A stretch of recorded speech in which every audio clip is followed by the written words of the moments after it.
Les ovnis. Le sujet passionne et interpelle le monde entier depuis la fin des années 40. Pour certains, il ne s'agit que de mauvaises interprétations de phénomènes météo ou d'engins conçus par l'homme. Les satellites, les avions, les fusées, les ballons-sondes ou encore les drones, mais aussi les essais militaires top secrets, pourraient être la source de cette confusion. Mais pour d'autres, il s'agit bel et bien d'engins venus d'autres mondes qui nous visiteraient depuis très longtemps. Pour les défenseurs de la présence d'ovnis dans notre ciel, la preuve pourrait se trouver dans notre passé, à une époque où aucune technologie humaine n'était présente dans le ciel ou l'espace. D'après eux, il existerait des archives contenant de véritables histoires de soucoupes volantes consignées dans les chroniques romaines. On trouverait aussi, au Moyen-Âge, la trace de vaisseaux aériens naviguant au-dessus des paysans en utilisant la foudre comme arme de destruction. Les chroniques de la Renaissance foisonneraient de rapports faisant état de fabuleuses apparitions dans le ciel. Des apparitions, pour certaines, clairement semblables aux observations modernes d'ovnis. Alors, qu'en est-il vraiment ?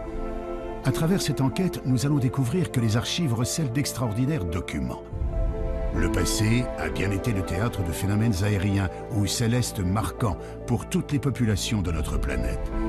Des observations qui furent interprétées comme des apparitions divines, des présages, mais aussi comme d'effroyables signes du ciel.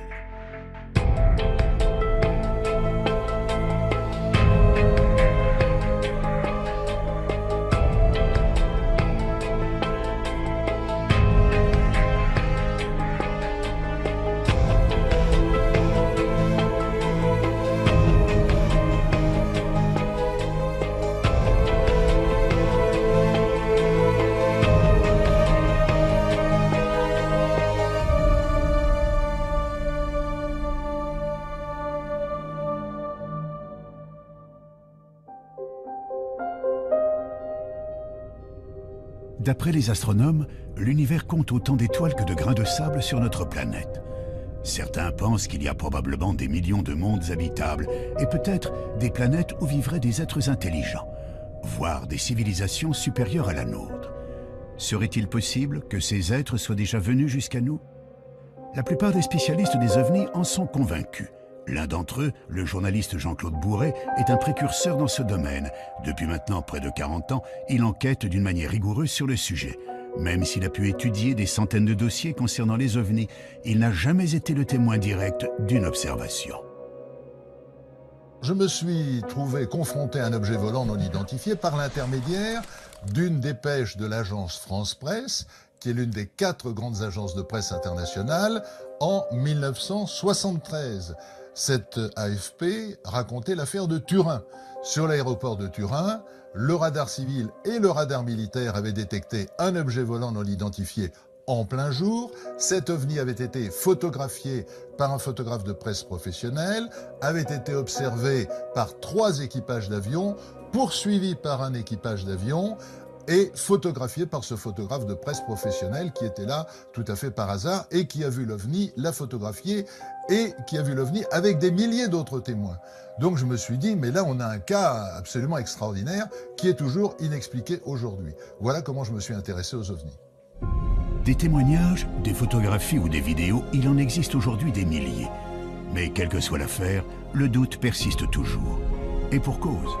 De nos jours, les logiciels informatiques permettent quasiment tous les trucages en photographie et en vidéo.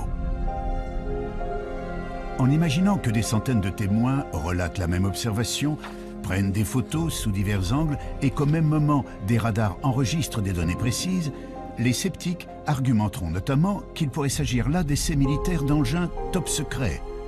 Dans ces conditions, il paraît presque impossible d'obtenir un jour la preuve irréfutable de la présence d'engins extraterrestres dans notre ciel. Pourtant, au milieu des années 1960, quelques passionnés d'OVNI se sont mis à étudier les textes anciens. Scruter le ciel du passé à une époque où aucun engin aérien construit par l'homme ne parcourait le ciel. Pourrait-on trouver des descriptions d'OVNI dans les chroniques romaines ou médiévales? Évidemment, plus on remonte dans l'histoire des hommes, à des époques où la technologie moderne n'existait pas, il n'y avait pas d'avion, il n'y avait pas de ballon-sonde, il n'y avait pas de satellite artificiel. Quand les gens font des descriptions d'objets volants non identifiés, qu'ils n'appellent pas évidemment ovnis à l'époque, mais les signes mystérieux ou épouvantables ou effrayants vus dans le ciel, là on est bien obligé de dire qu'est-ce qu'ils ont vu. Quand on voit Pline le Jeune, qui au IIe siècle voit arriver au-dessus d'un champ de bataille en plein jour ce qu'il appelle un bouclier ardent, c'est-à-dire un bouclier qui brûle, et on voit bien ce que c'est qu'un bouclier, hein, c'est quelque chose de rond comme ça. Le champ de bataille s'arrête instantanément parce que c'est un signe du ciel. Chaque camp dit « Ah ben Dieu est avec nous puisqu'il nous envoie un signe ». Et puis le bouclier reprend sa course et chacun commence à continuer à sortir son épée et à tailler l'autre en pièces en disant « Dieu est avec nous ». Alors c'est quoi au IIe siècle après Jésus-Christ? C'est un satellite artificiel, c'est un ballon sonde, c'est un hélicoptère, c'est les phares d'atterrissage d'un avion. Et on se rend compte que toute l'histoire des hommes est jalonnée par des signes mystérieux, extraordinaires, qui pour moi sont la preuve que nos ancêtres, évidemment aussi, ont vu des objets volants non identifiés. On parle d'objets volants, de phénomènes aériens. Ce qui peut surprendre, c'est qu'à notre époque, une grande partie de la population associe ces apparitions à des visiteurs extraterrestres et non pas aux dieux ou à des manifestations diaboliques comme ce fut le cas dans le passé. Si l'homme d'aujourd'hui pense à des visiteurs venus d'ailleurs, c'est que notre connaissance de l'univers a beaucoup changé. Il y a 140 milliards de soleils dans notre galaxie. On le sait maintenant. Avant, on disait entre 100 et 200 milliards. Maintenant, avec les télescopes qu'on a lancés, on sait qu'il y a 140 milliards. Et on sait depuis 1994 que pratiquement chaque étoile entraîne un cortège de planètes qui tournent autour d'elle. Donc on sait que dans notre galaxie, il y a probablement 1000 à 2000 milliards de planètes. Donc même si vous prenez une hypothèse faible en imaginant que la vie ne peut naître que sur une planète sur 100, une planète sur 1000, une planète sur 1 million, une planète sur 1 milliard, ça fait encore des centaines, des milliers, des dizaines de milliers de planètes habitées dans notre galaxie. Et il y a un nombre infini de galaxies. Donc, j'ai la certitude que nous ne sommes pas seuls dans l'univers. J'ai la certitude que dans l'échelle des intelligences, nous sommes au bas de l'échelle. Nous sommes des primates. Nous sommes des primitifs, nous sommes des singes à peine évolués. Et une civilisation qui aurait ne serait-ce que 1000 ans ou 2000 ans d'avance, qui n'est rien, parce qu'il peut y avoir des civilisations qui ont des milliards d'avance par rapport à nous, elle se manifesterait à nous sous une forme magique. Une forme magique, comme une lumière étrange, une apparition prodigieuse. Parmi les nombreuses vidéos d'OVNI, il en existe quelques-unes dont la source a pu être vérifiée, comme celle que vous allez découvrir. Nous sommes en septembre 2012. En cette fin d'après-midi, une équipe de tournage s'affaire à filmer à Zofingen, en Moselle, les évolutions de parapente et de paramoteurs dans le ciel. Vers 18 h, le caméraman, équipé d'un matériel haute définition, va enregistrer des images pour le moins étonnantes.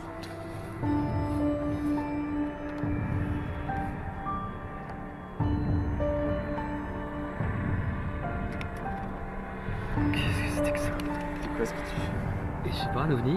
Je sais pas ce que c'est. Sur les agrandissements et au ralenti, quelques séquences laissent apparaître ce que beaucoup définissent comme une sorte d'ange. Il est facile d'imaginer que si cette étonnante observation avait eu lieu quelques siècles auparavant, la plupart des gens l'auraient perçue comme une apparition divine.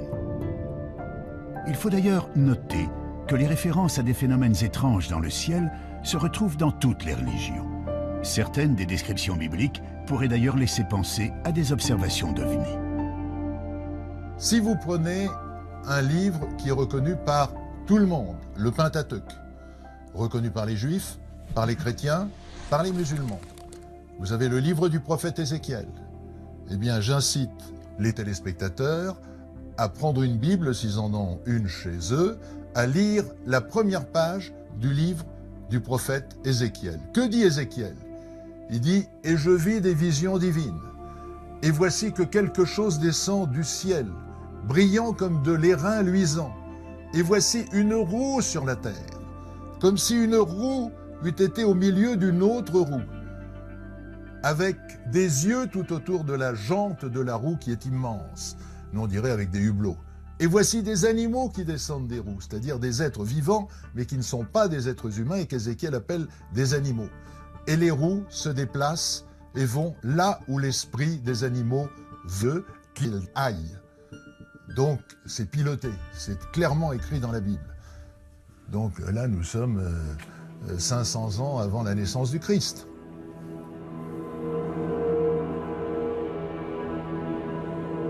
D'autres sources nous parlent de phénomènes célestes ou atmosphériques étonnants observés dans l'Antiquité, notamment dans les écrits d'un certain Julius Obsequens, auteur du Livre des Prodiges. Cet ouvrage réunit des faits étranges relevés de l'an 249 à l'an 12 avant Jésus-Christ.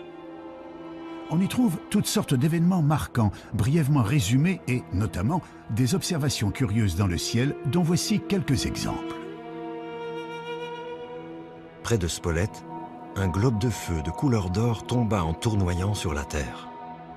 Ayant ensuite augmenté de volume, il s'éleva dans les airs et, porté vers l'Orient, il couvrit l'étendue du soleil. On vit à Tarquinium une torche ardente sillonner l'étendue et tomber soudain. Au coucher du soleil, un corps semblable à un bouclier ardent fut aperçu, se dirigeant de l'Occident vers l'Orient. On vit comme des armes et des javelots s'élever de terre avec un grand bruit et se diriger vers le ciel. Comment expliquer ces mystérieuses observations relevées par plusieurs chroniqueurs romains? Yanis Delianis, historien, diplômé d'une maîtrise en archéologie à l'université de la Sorbonne, étudie ces textes anciens où les références à des phénomènes célestes ou météorologiques inexpliqués ne sont pas rares. Les Romains nous parlent de poutres enflammées qui traversent le ciel. Ils nous parlent d'apparitions, ils nous parlent de globes de feu qui parfois ont des comportements étranges dans le ciel. On a un exemple chez Julius Obsequens d'une boule qu'il nous dit de couleur dorée qui serait descendue pratiquement au niveau du sol pour ensuite remonter. Ce sont des phénomènes qu'on s'explique mal aujourd'hui, qui pourtant sont rapportés de façon plus ou moins précise. Et malheureusement, on ne sait pas quoi en faire de ces observations, de ces rapports. S'il est possible que certaines de ces descriptions, comme les torches ardentes, les poutres enflammées ou les étoiles chevelues, citées dans les chroniques romaines, peuvent se rattacher à l'observation des météorites ou des comètes, il paraît plus difficile d'expliquer la vision d'une boule dorée se posant puis remontant vers le ciel ou d'un bouclier ardent parcourant l'horizon. Quand on parle d'un bouclier, est-ce qu'on implique que l'objet est lui-même métallique, comme on peut le voir pour certains témoignages de soucoupes volantes? Ça, on est bien embêté pour le dire aujourd'hui, parce que notre compréhension de ces termes-là est assez faible en réalité. On les rapproche d'une morphologie, la morphologie est évidente, Les Romains classifiaient leurs prodiges suivant une typologie morphologique, ils les classifiaient en fonction de la forme, mais qu'est-ce que ça représentait exactement? Là est toute la question. Les boucliers volants de l'Antiquité restent donc une énigme pour les historiens. On peut aussi s'interroger sur un autre fait surprenant de ces écrits vieux de 1800 ans. À leur lecture, on s'aperçoit que leurs auteurs ne cherchent jamais à expliquer l'origine de ces phénomènes, comme si cela les dépassait de très loin. Les Romains voyaient des choses dans le ciel qu'ils ne s'expliquaient pas forcément ou qu'ils tentaient d'expliquer par une rupture de l'équilibre de la nature. Donc ils cherchaient des interprétations. Et c'était peut-être ce qui les intéressait le plus en réalité, plus que le phénomène lui-même ou que sa nature, était de savoir ce qu'il fallait en faire et comment le comprendre, comment comprendre ces signes. C'est d'ailleurs l'un de ces signes qui marquera un tournant radical dans l'histoire de l'humanité. En effet, en l'an 312, Constantin, qui s'apprête à combattre pour le trône impérial de Rome, voit soudainement apparaître dans le ciel d'Italie une croix étrange, entourée d'un cercle. Il croit y reconnaître un symbole chrétien. Pour le futur empereur, c'est bien sûr un message. Alors qu'il ne croyait pas au Dieu des chrétiens, il est désormais persuadé d'être protégé par le Christ. Après sa victoire, Constantin interdira la persécution des chrétiens dans l'Empire, annonçant le début d'une entrée de l'Europe dans l'ère chrétienne. Tout cela suite à l'apparition d'un phénomène étrange dans le ciel d'Italie il y a 17 siècles.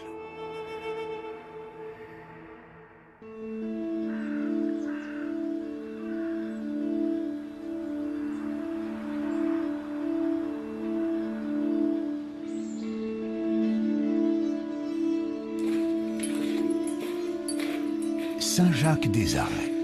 Ce petit village du Beaujolais est connu pour son église, la seule au monde à abriter un tableau reconnu officiellement comme représentant très clairement des ovnis, une œuvre du peintre Jean Fusaro. C'est celui-ci.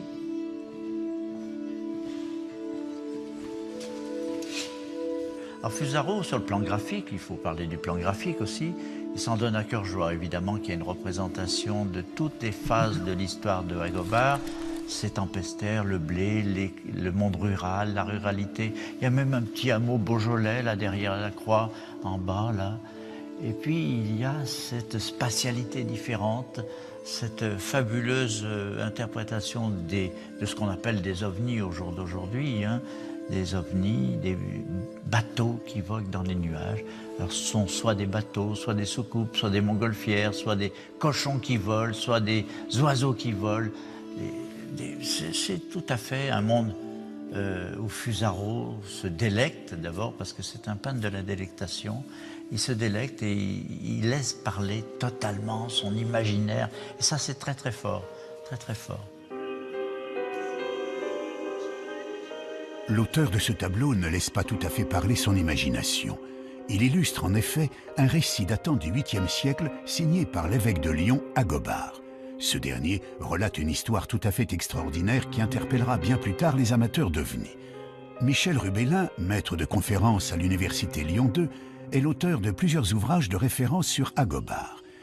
Il nous résume les grandes lignes d'un texte qui semble tout droit sorti d'un roman de science-fiction. Alors, dans ce texte, Agobard nous raconte que dans la région qui est la sienne, c'est-à-dire la région lyonnaise, il y a une croyance qui est partagée par tout le monde. Cette croyance, c'est le fait qu'il y a des gens qu'il appelle les tempestaires, qui sont dotés de pouvoirs pour déclencher la grêle et le tonnerre. Et par conséquent, la grêle, ça veut dire détruire des récoltes, les détruire très rapidement. Et puis, il ajoute aussi qu'on croyait aussi dans l'existence de vaisseaux aériens venant d'un pays s'appelant la Magonie, et que de ces vaisseaux aériens descendaient des individus qui venaient récolter les récoltes détruites par la grêle. Détruites par la grêle, commandées par les tempestaires. Et qu'ils prenaient ces récoltes, ils les emmenaient dans leur vaisseau et qu'ils repartaient vers la Magonie.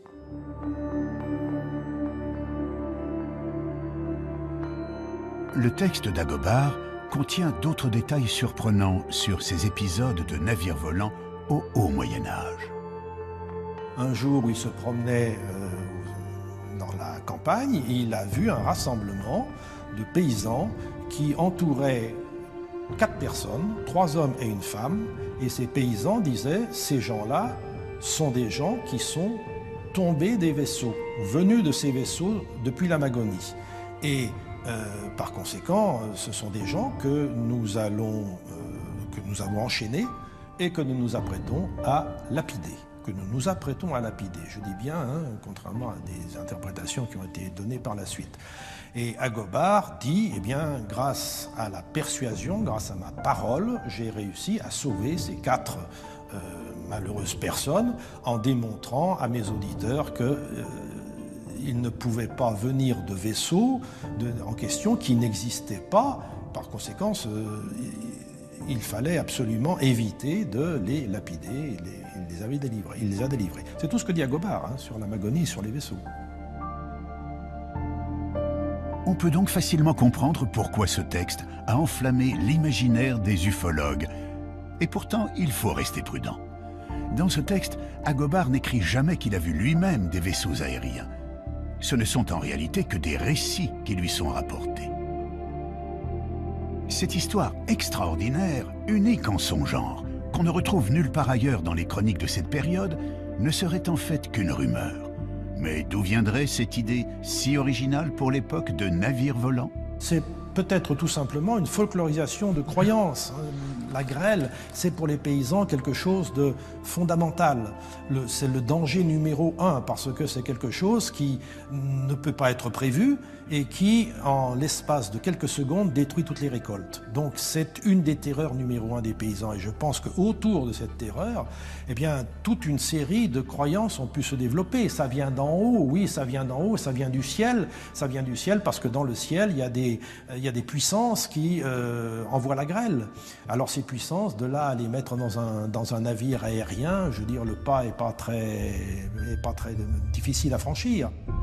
Difficile pourtant de retrouver d'autres récits issus du folklore qui nous parlent de navires volants pilotés par des êtres venus d'un autre monde. Si l'on n'a pas encore découvert à ce jour de textes équivalents, il existe pourtant des représentations anciennes de vaisseaux naviguant dans le ciel pilotés par des êtres à l'apparence humaine. Ces représentations sont visibles dans une église située dans le monastère de Dekani, au Kosovo. Parmi les fresques et les icônes datant du milieu du XIVe siècle, on peut apercevoir sur une crucifixion 2 engins aériens très particuliers.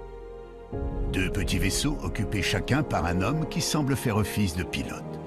Une représentation peinte il y a plus de 700 ans et qui, on peut le comprendre, a passionné les amateurs d'ovnis qui pensent avoir trouvé là une véritable preuve d'ovnis dans les temps anciens. Mais pour mieux comprendre, il faut visiter d'autres églises plus proches de nous qui abritent des représentations assez comparables à celles de Dekani. En Belgique, à Chevetogne, se trouve un petit monastère occupé, tout comme au Kosovo, par des religieux orthodoxes.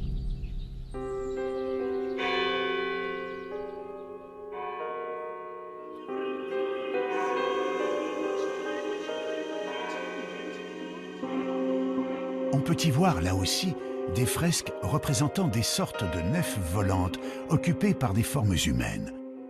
On retrouve également des formes assez similaires aux vaisseaux de Dekani, des peintures représentant des objets aériens semblant parcourir le ciel et dans lesquels on perçoit des visages humains.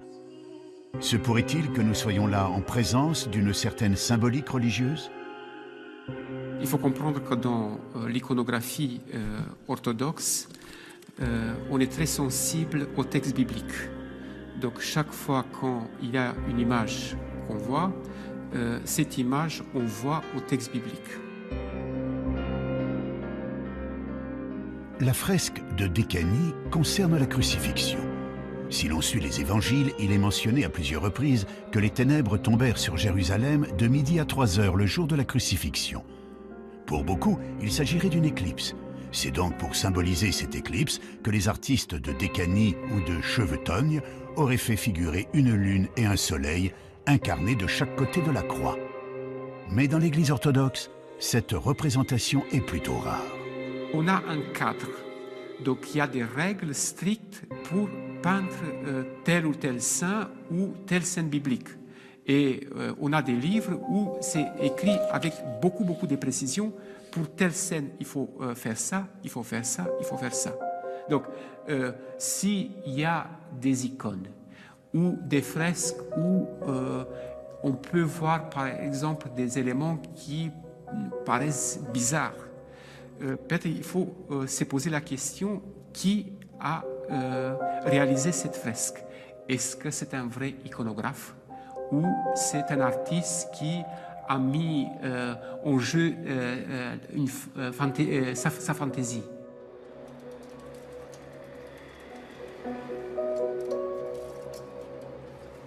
D'autres églises abritent des œuvres dans lesquelles certains ont cru déceler d'étonnantes représentations d'ovnis.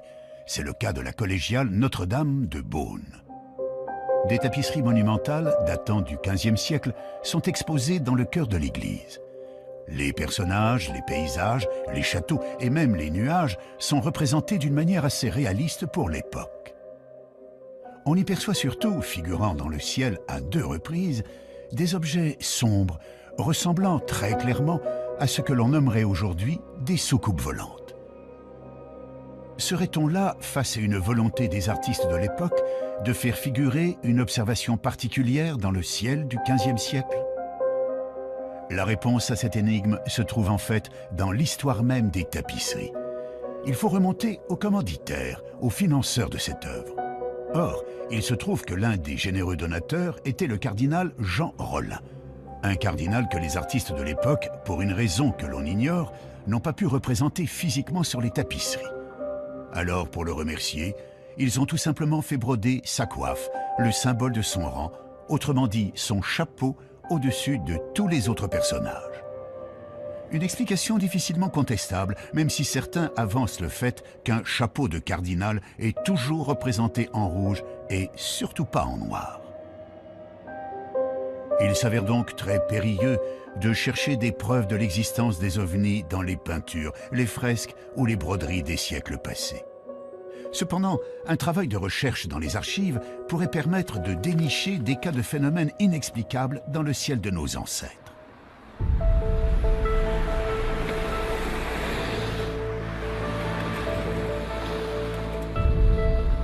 À Paris, au siège de Météo France, on trouve une bibliothèque très riche créée en 1878. On peut y consulter plus de 25 000 ouvrages scientifiques concernant la météorologie, mais aussi les phénomènes extraordinaires qui ont ponctué le ciel du passé.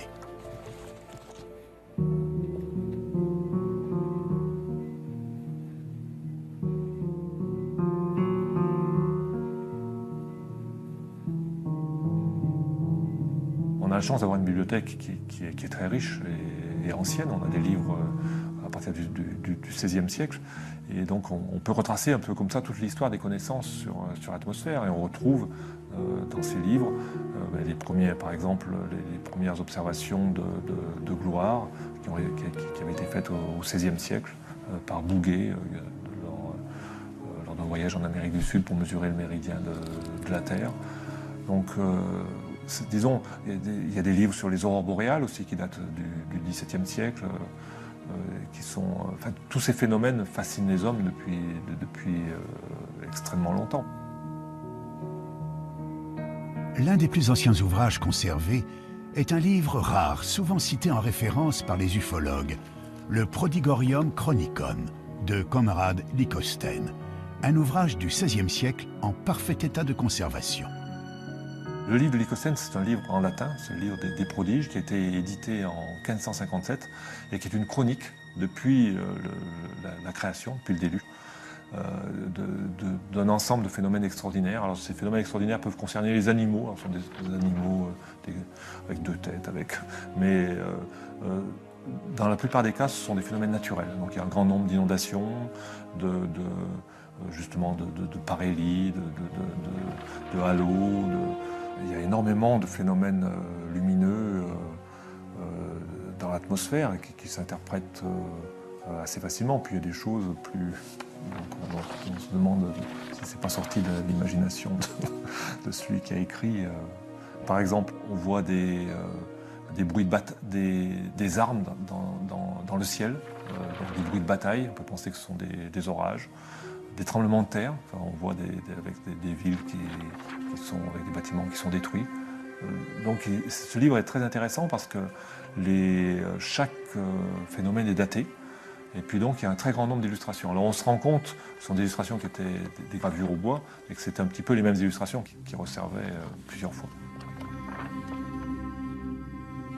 Une nouvelle fois, l'auteur de cet ouvrage, tout comme le chroniqueur romain Julius Obsequens, fait donc état de prodiges extraordinaires observés dans le ciel depuis l'Antiquité. On y retrouve, illustrés, les fameux boucliers évoluant dans l'atmosphère, des soleils en pleine nuit, des torches ardentes et autres poutres flamboyantes. Mais à y regarder de plus près, il semblerait très envisageable que la majorité des cas représentés sur ces gravures trouvent aisément des explications météorologiques ou astronomiques. Pour les cas les plus étranges, il faut savoir que l'histoire des hommes a été marquée par des phénomènes cosmiques extraordinaires, mais tout à fait naturels. Des phénomènes qui ont très sûrement interpellé les chroniqueurs du passé. Il y a de temps en temps des phénomènes nouveaux et étonnants. Alors les comètes en font partie, brutalement dans le ciel. C'est une comète qui va rester quelques jours, quelques mois présente dans le ciel. Les chutes de météorites, c'est autre chose. Alors, ou bien c'est une étoile filante dans le ciel, ou bien c'est vraiment une explosion, ou bien c'est vraiment une onde de choc, ou c'est vraiment un cratère à l'arrivée, notre phénomène. Il y a un autre phénomène intéressant qu'on n'a pas vu depuis quelque temps, qui est une supernova. Qu'est-ce que c'est qu'une supernova? C'est une étoile qui, après avoir fabriqué des éléments comme l'oxygène, l'azote, le chlore, le fer, explose. C'est-à-dire, elle s'effondre sur elle-même et rebondit, ça explose. Et entre parenthèses, ce sont des phénomènes essentiels, puisque c'est le mécanisme par lequel nos atomes dans notre corps sont formés. Tout ce que vous avez dans votre corps, c'est-à-dire un peu de chlore, un peu de magnésium, un peu de calcium, etc. et autres, a été fabriqué un jour dans une étoile qui n'est pas le Soleil et qui a explosé. Et un tel phénomène est spectaculaire, parce que l'étoile, quand elle explose, elle devient pratiquement aussi lumineuse que toute la galaxie, c'est-à-dire aussi lumineuse qu'un milliard d'étoiles. Ce qui veut dire que cet objet est l'objet le plus brillant du ciel. Vous le voyez évidemment la nuit, c'est le plus brillant, mais en même temps, vous le voyez le jour. Il est tellement brillant qu'on le voit de jour. Ah, il est moins bien que le Soleil, d'accord. Mais vous voyez cette étoile nouvelle que vous ne pouvez pas ignorer, qui va durer 20 jours, 30 jours, maximum 100 jours, qui apparaît brutalement et qui ensuite disparaît lentement. On peut en effet largement concevoir qu'une supernova, l'explosion d'une météorite ou l'apparition soudaine d'une nouvelle étoile dans le ciel, ait pu frapper l'esprit de nos ancêtres. Quand un phénomène nouveau apparaît, il y a ceux qui imaginent je ne sais quelle histoire complètement stupide, je dirais même obscurantiste, et puis il y a ceux qui réfléchissent. Et il y a déjà plus de 2000 ans, Lucrèce, qui observait les comètes comme ses contemporains, s'était dit « je ne comprends pas ce que c'est que les comètes, mais si on étudie ce phénomène, et si on réfléchit, on le comprendra. Et un jour viendra où nous comprendrons ce qu'est ce phénomène, qui est un phénomène naturel probablement. Vous voyez ce que disait Lucrèce il y a 2000 ans. Puis en même temps, certains écrivaient je ne sais quelles histoires rocambolesques sur le sujet. Si de nombreux phénomènes astronomiques étaient connus et étudiés dans l'Antiquité, il semble pourtant que les Grecs, comme les Romains, aient été les témoins de curieuses apparitions. Que pensent les astronomes d'aujourd'hui de ces boucliers ardents ou du cas de ce globe doré qui remontait vers le ciel? Ce genre de phénomène, ça se rattache à ce qu'on appelle la fragilité du témoignage humain. C'est-à-dire, en gros, quand vous assistez à quelque chose, n'importe quoi, un accident, un phénomène, et on vous demande de témoigner. Eh bien, en fait, ce qui se passe, c'est que vous avez vu, votre cerveau l'interprète. Et votre cerveau l'interprète en fonction de son éducation. Et donc, on a fait cette expérience une fois à Nice, je me souviens, à l'Observatoire de Nice, où le 3e étage d'une fusée soviétique retombait dans la Méditerranée. Et on a dit aux gens, décrivez-nous ce que vous avez vu. Et les gens racontaient leur imagination. Certains, ils mettaient des hublots dans la fusée en question, certains, ils racontaient les bandes dessinées qu'ils avaient vues, ce qu'on avait raconté à côté. Autrement dit, le témoignage humain est relatif à l'éducation que vous avez eue. Donc il est tout à fait naturel que n'importe quel phénomène céleste ou terrestre, vu pour la première fois par quelqu'un, soit considéré comme magique, soit considéré comme extraordinaire. Et on a là des contes qui finalement nous montrent la richesse de l'imagination humaine.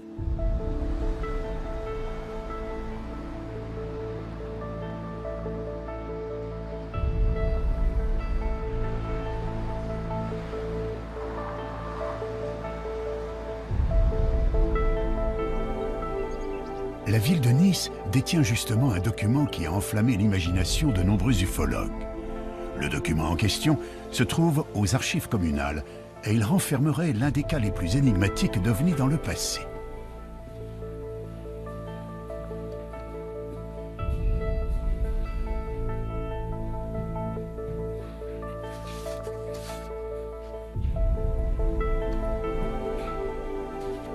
Un petit livret intitulé « Discours des terribles et épouvantables signes apparus sur la mer de Gênes », nous dévoile plusieurs histoires se déroulant en août 1608.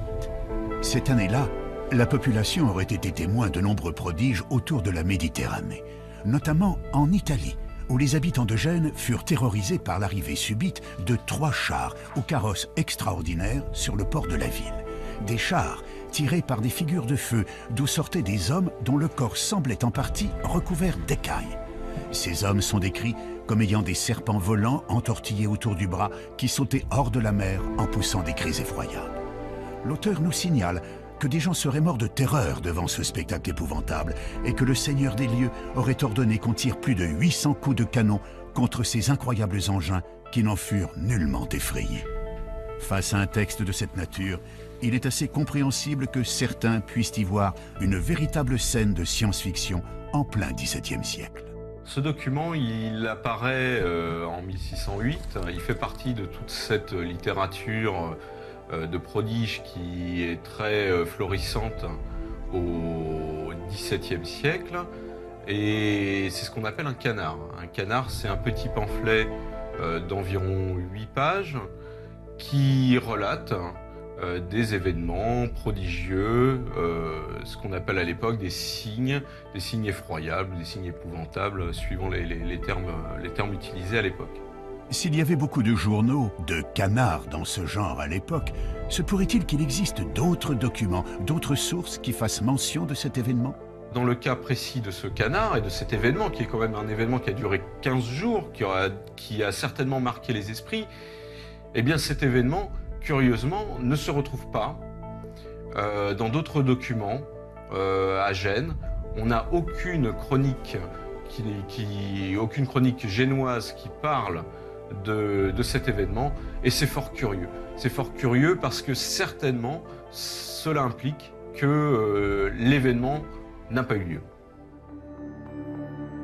Encore une fois, l'imagination débordante des humains serait-elle à l'œuvre?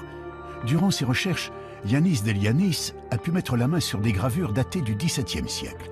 On y voit des représentations de navires étrangement décorés, tirés par des sortes de dragons et entourés de personnages mi-hommes, mi-poissons, tenant dans leurs mains ce qu'on pourrait prendre pour des serpents volants. Le nombre de points communs semble donc important entre le texte sur les épouvantables signes sur la mer de Gênes et ces gravures qui datent, tout comme le canard, de 1608. On retrouve à cette époque-là, en novembre 1608, se passe un événement important à Florence. À Florence, Cosme de Médicis se marie avec Marie-Magdalène d'Autriche le 3 novembre 1608 sur la rivière de l'Arno. Se monte pour célébrer ce mariage une grande fête nautique basée sur les argonautiques d'Apollonius de Rhodes, et on retrouve dans les textes nous décrivant cet événement-là, ces festivités, beaucoup d'éléments qui rappellent les apparitions telles qu'elles sont décrites dans le canard.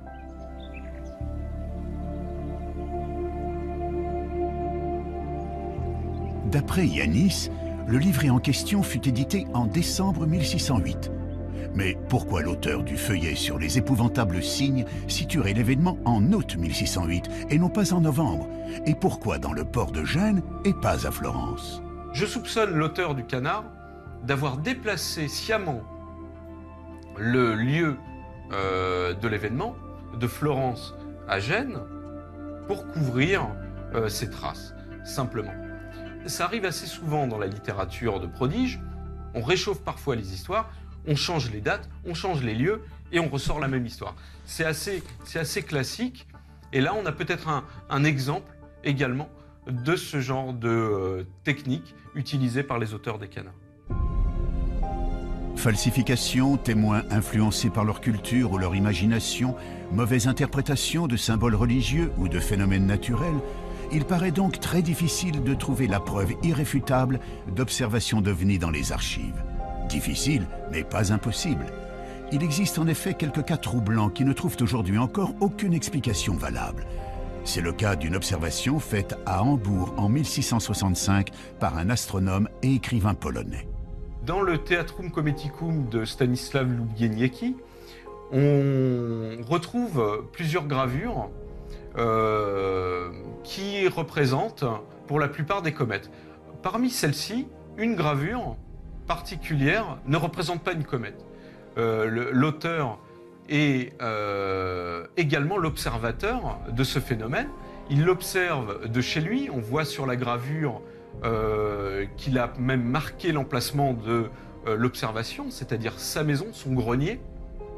Il observe le phénomène de chez lui et l'auteur, qui est rompu à l'observation des comètes, il vient d'en observer une la même année, quelques mois plus tôt en avril, voit ce phénomène apparaître au-dessus de sa ville on est en juillet. Il observe donc un autre phénomène qui pour lui n'est pas une comète. Et ce n'est pas une comète, c'est un phénomène qui n'apparaît pas sur plusieurs jours. Il est visible que quelques temps, quelques heures, je crois, au-dessus de la ville. Et il note sur cette gravure, il représente les différents états de ce qu'il voit. Et c'est très particulier, c'est assez intéressant. Ça, on a l'impression d'avoir un phénomène lumineux qui prend différentes formes, qui change d'orientation et qui se sépare en deux.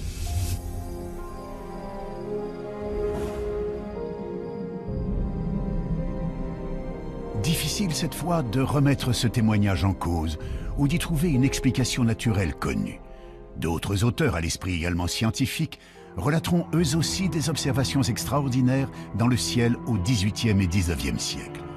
On peut par exemple découvrir dans un traité de météorologie paru en Belgique en 1837 l'étrange spectacle qui eut lieu dans le ciel des Pays-Bas durant l'été 1812. Le 23 août, vers les 9 h du soir, M. Nieuwenhuis, ministre à Utrecht, revenant d'une maison de campagne, aperçut dans le ciel une bande de la largeur de 2 fois le diamètre de la Lune. Au commencement, elle parut formée de quelques traits de feu parallèles, qui allaient en se rapprochant puis se réunissaient. La lumière augmenta par degrés, la bande devint rouge de feu, et le milieu comme le fer incandescent. Et il s'en élança des rayons enflammés, qui à 3 reprises différentes s'épanouirent et se contractèrent en se dirigeant vers le nord. Tout à coup, il en partit un corps semblable à une étoile rouge de feu. En peu d'instants, elle devint grande comme la moitié de la Lune. Sa lumière devint étincelante et presque aussi éclatante que celle du soleil couchant. Ce globe retourna alors dans le milieu de la bande dont il était sorti. Il a ensuite poursuivi sa route au-delà, et son éclat s'affaiblit en raison de la distance. Là encore, ce phénomène observé aux Pays-Bas il y a plus de 200 ans reste une affaire totalement inexpliquée.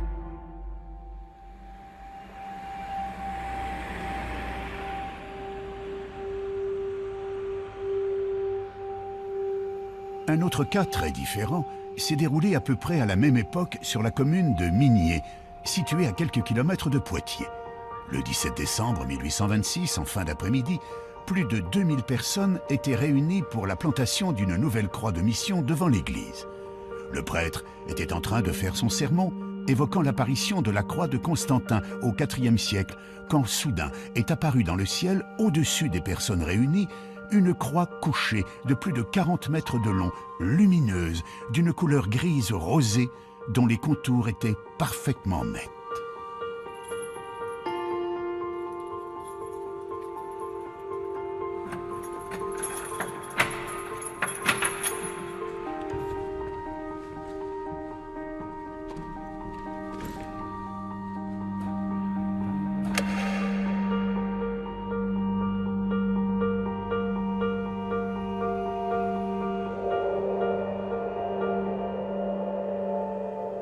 C'est pendant qu'il parlait de cette victoire de la croix que brusquement les gens ont été détournés, ne l'ont plus écouté. Il a essayé de parler plus fort et son confrère a dû intervenir en lui disant « mais cessez de parler de l'apparition à Constantin, regardez ce qui se passe ». Et c'est là qu'il y avait une grande croix lumineuse qui était apparue dans le ciel, mais une croix couchée, sans Christ dessus, une croix lumineuse couchée.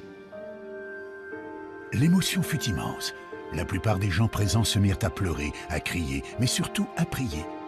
Cette croix gigantesque, située seulement à une 60aine de mètres au-dessus de leur tête, était silencieuse, immobile et surtout d'une netteté parfaite, diront les témoins.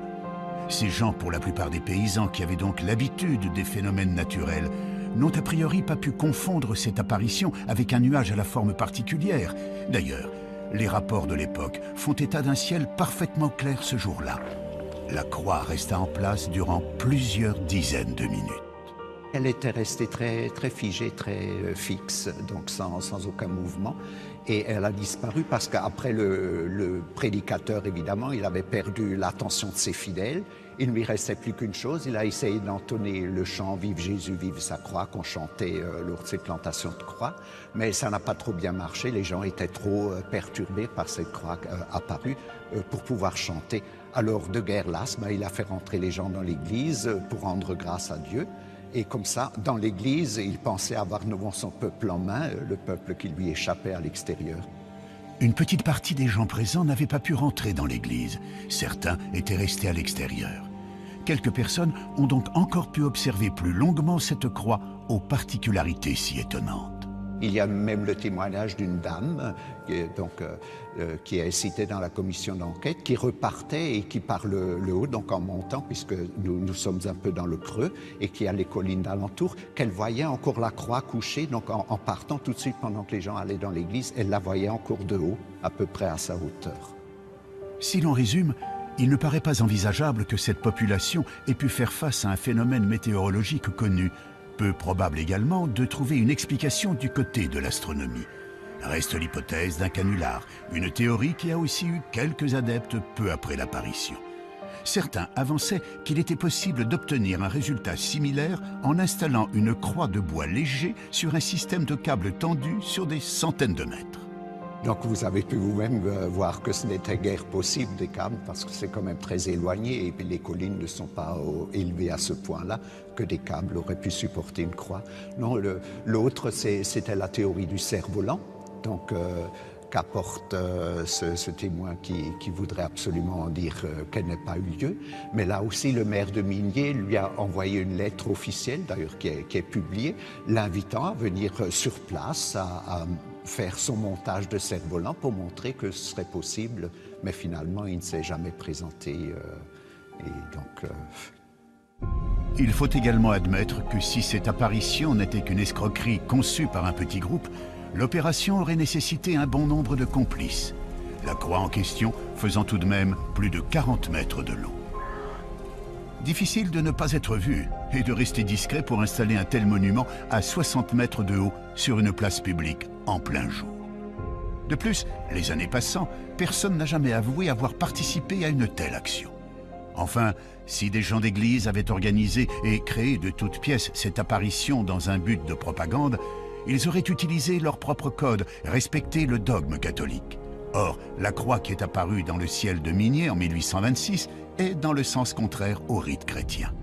L'évêque a fait, quand il a fait reconstruire l'église pour garder un souvenir de l'apparition, il l'a fait reconstruire en la retournant en quelque sorte à l'endroit exact où est apparue la croix. C'est pour cette raison que l'église actuelle, donc puisqu'on a rajouté le chœur et le transept, est tournée vers l'ouest, donc en sens inverse de toutes les autres églises.